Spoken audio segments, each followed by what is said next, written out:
আসসালামু আলাইকুম শিক্ষার্থী বন্ধুরা, তোমাদের সবাইকে নবারুণ অনলাইন পাঠশালায় স্বাগত জানাচ্ছি। তোমরা প্রাথমিক শিক্ষার বিভিন্ন শ্রেণীর পাঠ কার্যক্রম দেখতে এই চ্যানেলটি সাবস্ক্রাইব করো এবং সকল ভিডিওর নোটিফিকেশন সবার আগে পেতে বেল আইকনে ক্লিক করো। শিক্ষার্থী বন্ধুরা, আজ আমরা পঞ্চম শ্রেণীর বিজ্ঞান বিষয়ের আমাদের পরিবেশ এই অধ্যায়টি পড়ব। শিক্ষার্থীরা, আমরা এই অধ্যায়টি পড়ার সাথে সাথে এই অধ্যায়ের অনুশীলনী প্রশ্ন উত্তরগুলো জানব। তাহলে চলো আমরা অধ্যায়টি পড়ি, সেই সাথে অনুশীলনীর প্রশ্ন উত্তরগুলো জেনে নেই। অধ্যায় 1, আমাদের পরিবেশ। 1, জীব ও জড়ের মধ্যকার সম্পর্ক। পরিবেশের উপাদানগুলোকে আমরা জীব ও জড় এই দুই ভাগে ভাগ করি। তাহলে পরিবেশের উপাদানগুলোকে আমরা কয়টি ভাগে ভাগ করি? দুইটি ভাগে ভাগ করি। একটি হলো জীব, আরেকটি হলো জড়। মানুষ, পশু পাখি, গাছপালা এগুলো হলো জীব।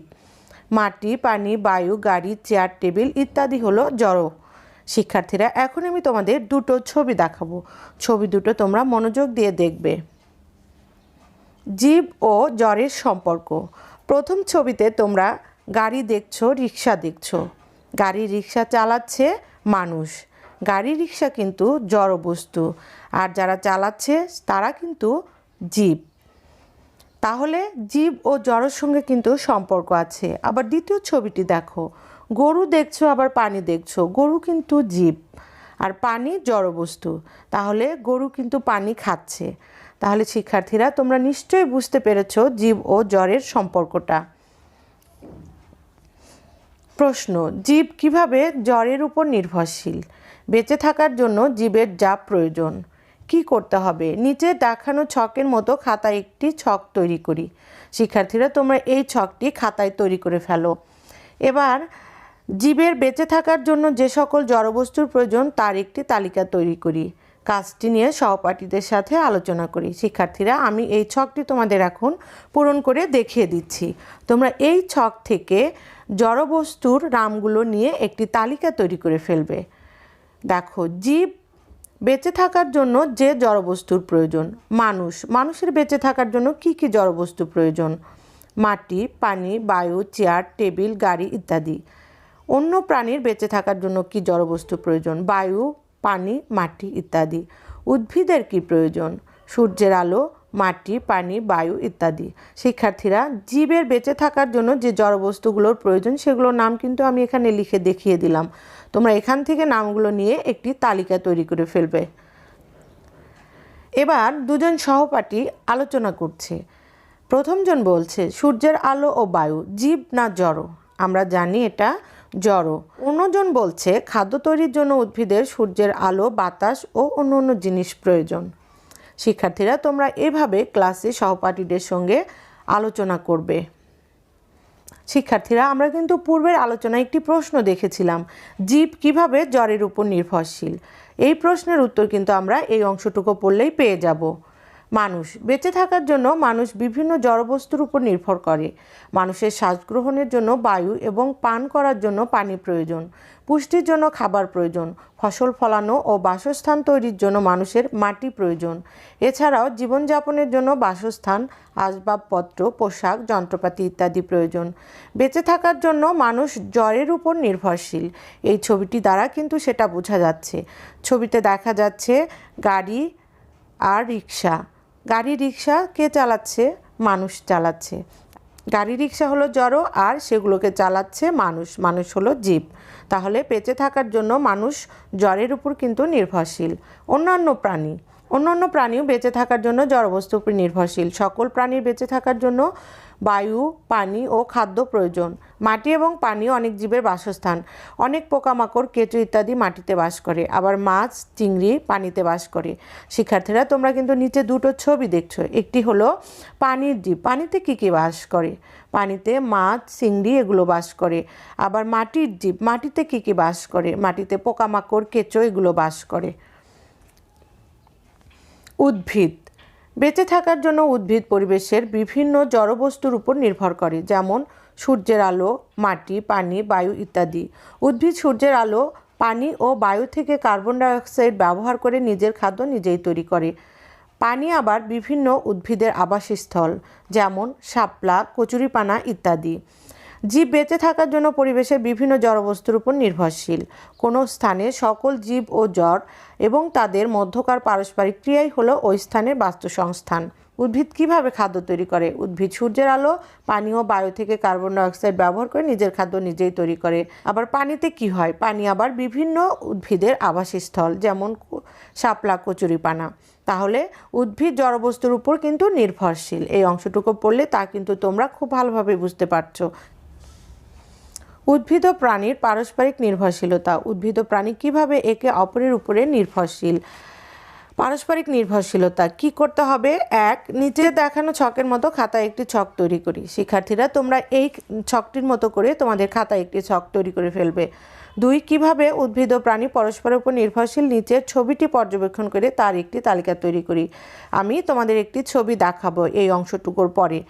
3, কাজটি নিয়ে সহপাঠীদের সঙ্গে আলোচনা করবে। শিক্ষার্থীরা, আমি যখন একটি ছবি দেখাবো তোমরা ওই ছবিটি সহপাঠীদের সাথে নিয়ে দেখবে, তারপর পর্যবেক্ষণ করবে যে উদ্ভিদ এবং প্রাণী কিভাবে একজন আরেকজনের উপরে নির্ভরশীল। এখন আমি তোমাদের এই ছকটি পূরণ করে দেখাবো। জীব কিভাবে পরস্পর নির্ভরশীল? উদ্ভিদ কিভাবে নির্ভরশীল? পাখি প্রজাতির প্রাণীর মাধ্যমে উদ্ভিদের পরাগায়ন ঘটে। তাহলে উদ্ভিদ কিন্তু তার পরাগায়নের জন্য প্রাণীর উপরে নির্ভরশীল। এবার প্রাণী কিভাবে উদ্ভিদের উপরে নির্ভরশীল? উদ্ভিদের ত্যাগ করা অক্সিজেন কিন্তু প্রাণী শ্বাস গ্রহণের সময় ব্যবহার করে। তাহলে শিক্ষার্থীরা, তোমরা নিশ্চয়ই এটা বুঝতে পেরেছো যে উদ্ভিদ এবং প্রাণী কিভাবে একজন আরেকজনের উপরে নির্ভরশীল। এবার আমি তোমাদের একটি ছবি দেখাবো। ছবিটি তোমরা মনোযোগ দিয়ে দেখো। এখানে আগে আমি তোমাদের উদ্ভিদের কথা বলি। উদ্ভিদ আছে, উদ্ভিদ মানে গাছ আছে, ঘাস আছে, এগুলো কিন্তু উদ্ভিদ। ফুলের গাছ আছে, এগুলো কিন্তু উদ্ভিদ। আবার এই গাছে বাস করছে বানর, বানর কিন্তু প্রাণী। পাখি গাছে বাসা বেঁধে বাস করছে। তাহলে দেখা যাচ্ছে উদ্ভিদ প্রাণীর আবাসস্থল। আবার গরু হলো প্রাণী। গরু কি খাচ্ছে? ঘাস খাচ্ছে, ঘাস কিন্তু উদ্ভিদ। তাহলে তোমরা নিশ্চয়ই বুঝতে পারছো যে উদ্ভিদ এবং প্রাণী একটা আরেকটার উপরে কিভাবে নির্ভরশীল। পরিবেশে উদ্ভিদ ও প্রাণী একে অপরের উপরে নির্ভরশীল। প্রাণী বিভিন্নভাবে উদ্ভিদের উপর নির্ভরশীল। উদ্ভিদের ত্যাগ করা অক্সিজেন প্রাণী শ্বাস গ্রহণের সময় ব্যবহার করে। উদ্ভিদের বিভিন্ন অংশ যেমন কাণ্ড, শাখা ও ফলমূল প্রাণী খাদ্য হিসাবে গ্রহণ করে। উদ্ভিদ আবার অনেক প্রাণীর আবাসস্থল। বানর, কাঠবিড়ালি, পোকামাকড় ইত্যাদি গাছে বাস করে। পাখি গাছের ডালে বাসা বাঁধে। মানুষও তার বাসস্থান তৈরিতে উদ্ভিদ ব্যবহার করে। এখন আমরা পড়ব উদ্ভিদ কিভাবে প্রাণীর উপরে নির্ভরশীল। উদ্ভিদ তার খাদ্য তৈরি, বৃদ্ধি, পরাগায়ন ও বীজের বিস্তরণের জন্য প্রাণীর উপরে নির্ভরশীল। উদ্ভিদ খাদ্য তৈরির জন্য প্রাণীর ত্যাগ করা কার্বন ডাই অক্সাইড ব্যবহার করে। পুষ্টি উপাদানের জন্য উদ্ভিদ প্রাণীর উপরে নির্ভরশীল। প্রাণীর মৃতদেহ পচে প্রাকৃতিক সারে পরিণত হয়। এই সার পুষ্টি হিসেবে ব্যবহার করে উদ্ভিদ বেড়ে ওঠে। পরাগায়নের ফলে উদ্ভিদের বীজ সৃষ্টি হয়। এই বীজ থেকে আবার নতুন উদ্ভিদ জন্মায়। বিভিন্ন প্রাণী যেমন পাখি, মৌমাছি ইত্যাদি এই পরাগায়নে সাহায্য করে। মাতৃ উদ্ভিদ থেকে বিভিন্ন স্থানে বীজের ছড়িয়ে পড়াই হলো বীজের বিস্তরণ। তাহলে শিক্ষার্থীরা, এখানে কিন্তু আরও একটি প্রশ্ন আছে, বীজের বিস্তরণ কি? তাহলে তোমরা উত্তরে বলবে মাতৃ উদ্ভিদ থেকে বিভিন্ন স্থানে বীজের ছড়িয়ে পড়াই হলো বীজের বিস্তরণ। বীজের বিস্তার নতুন নতুন উদ্ভিদ আবাস গড়ে তুলতে সাহায্য করে। এভাবেই পরিবেশে উদ্ভিদ ও প্রাণী একে অপরের উপরে নির্ভরশীল। শিক্ষার্থীরা, আমরা কিন্তু পূর্বে একটা প্রশ্ন পড়েছিলাম, উদ্ভিদ ও প্রাণী কিভাবে একে অপরের উপরে নির্ভরশীল। তাহলে এই অংশটুকু যদি তোমরা পড়ো, ওই প্রশ্নের উত্তরটা তোমরা পেয়ে যাবে। এই অংশটুকু লিখলেই তোমাদের ওই প্রশ্নের উত্তরটা হয়ে যাবে। এবার আমি তোমাদের একটি ছবি দেখাবো। উদ্ভিদ ও প্রাণীর পারস্পরিক নির্ভরশীলতা। শিক্ষার্থীরা, পূর্বে কিন্তু আলোচনা করলাম, এখন আমি আরও একটি ছবির মাধ্যমে তোমাদের বিষয়টি সুন্দরভাবে আরও বুঝিয়ে দিব। উদ্ভিদ কোনটা? গাছ। উদ্ভিদ গাছ কি করছে? অক্সিজেন ত্যাগ করছে। সেই অক্সিজেন গ্রহণ করছে কে? গরু কি? প্রাণী। গরু আবার কার্বন ডাই অক্সাইড ত্যাগ করছে, সেটা গ্রহণ করছে কে? গাছ।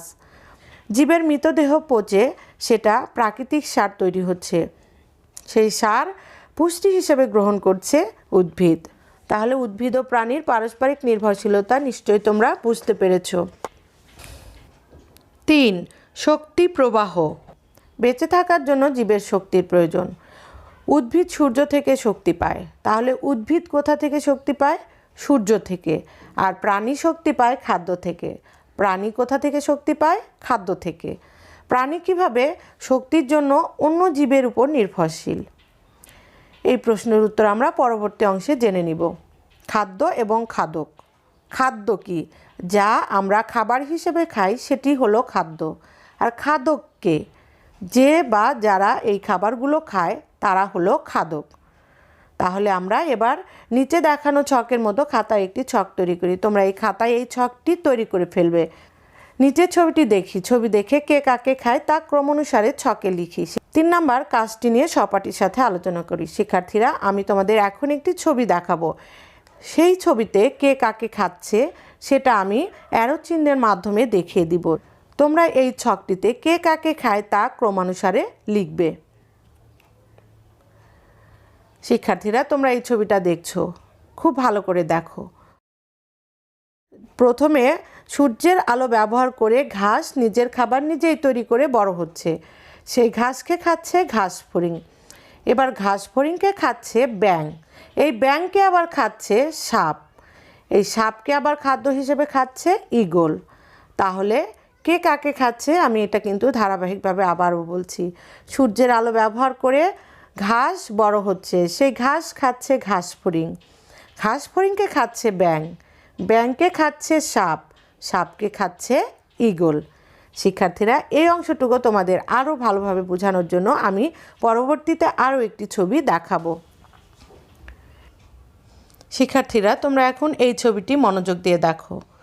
সূর্যের আলো ব্যবহার করে ঘাস বড় হচ্ছে, সেই ঘাসকে খাচ্ছে ঘাস ফড়িং। ঘাস ফড়িংকে আবার খাচ্ছে ব্যাঙ। ব্যাঙকে আবার খাচ্ছে সাপ। সাপকে আবার খাচ্ছে ঈগল। এই যে তোমরা খাদ্য এবং খাদকের মধ্যেকার সম্পর্কটি দেখলে, এটি হলো খাদ্য শৃঙ্খল। আমরা এখন খাদ্য শৃঙ্খল সম্পর্কে জানব। খাদ্য শৃঙ্খল। সকল প্রাণী শক্তির জন্য প্রত্যক্ষ বা পরোক্ষভাবে উদ্ভিদের উপর নির্ভরশীল। উদ্ভিদ সূর্যের আলো ব্যবহার করে নিজের খাদ্য নিজেই তৈরি করে। পোকামাকড় উদ্ভিদ খেয়ে বেঁচে থাকে, আবার ব্যাঙ পোকামাকড়কে খাদ্য হিসেবে গ্রহণ করে। একইভাবে সাপ ব্যাঙ খায় এবং ঈগল সাপ খায়। এভাবেই শক্তি উদ্ভিদ থেকে প্রাণীতে প্রবাহিত হয়।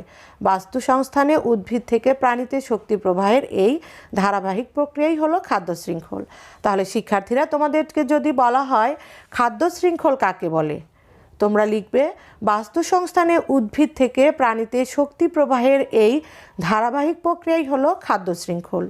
এখানে লেখা আছে সবুজ উদ্ভিদ থেকে প্রতিটি খাদ্য শৃঙ্খলের শুরু হয়। প্রথম খাদ্য শৃঙ্খলটা শুরুই কিন্তু হয়েছে ঘাস থেকে। শিক্ষার্থীরা, এই কথাটার সঙ্গে কিন্তু এই ছবিটার মিল আছে। শিক্ষার্থীরা, তোমরা যখন পড়বে তখন ছবির সঙ্গে মিলিয়ে পড়বে, তাহলে তোমাদের বুঝতে আরও বেশি সহজ হবে। এবার আমরা খাদ্যজাল পড়ব। খাদ্যজাল। যে কোনো বাস্তু সংস্থানে অনেকগুলো খাদ্য শৃঙ্খল থাকে। বাস্তু সংস্থানে সকল উদ্ভিদ ও প্রাণী কোনো না কোনো খাদ্য শৃঙ্খলের অন্তর্ভুক্ত। যেমন ঈগল সাপ, ইঁদুর, কাঠবিড়ালি, ব্যাঙ ও অন্য প্রাণী খেয়ে থাকে। আবার সাপ, খরগোশ, ইঁদুর, ব্যাঙ ও অন্য প্রাণী খায়। একাধিক খাদ্য শৃঙ্খল একত্রিত হয়ে খাদ্যজাল তৈরি করে। একটা পরিবেশে একাধিক খাদ্য শৃঙ্খল থাকতে পারে, সেই একাধিক খাদ্য শৃঙ্খলের সমন্বয়ে তৈরি হয় খাদ্যজাল। শিক্ষার্থীরা, তাহলে খাদ্য শৃঙ্খল এবং খাদ্যজাল সম্পর্কে তোমরা কিন্তু খুব পরিষ্কারভাবে জানলে। তোমরা এই ছবিটি লক্ষ্য করলে আরও পরিষ্কার হবে। শিক্ষার্থীরা, এবার আমরা অনুশীলনী প্রশ্ন উত্তরগুলো জেনে নিব। 1 নাম্বার, সঠিক উত্তরে টিক চিহ্ন দাও।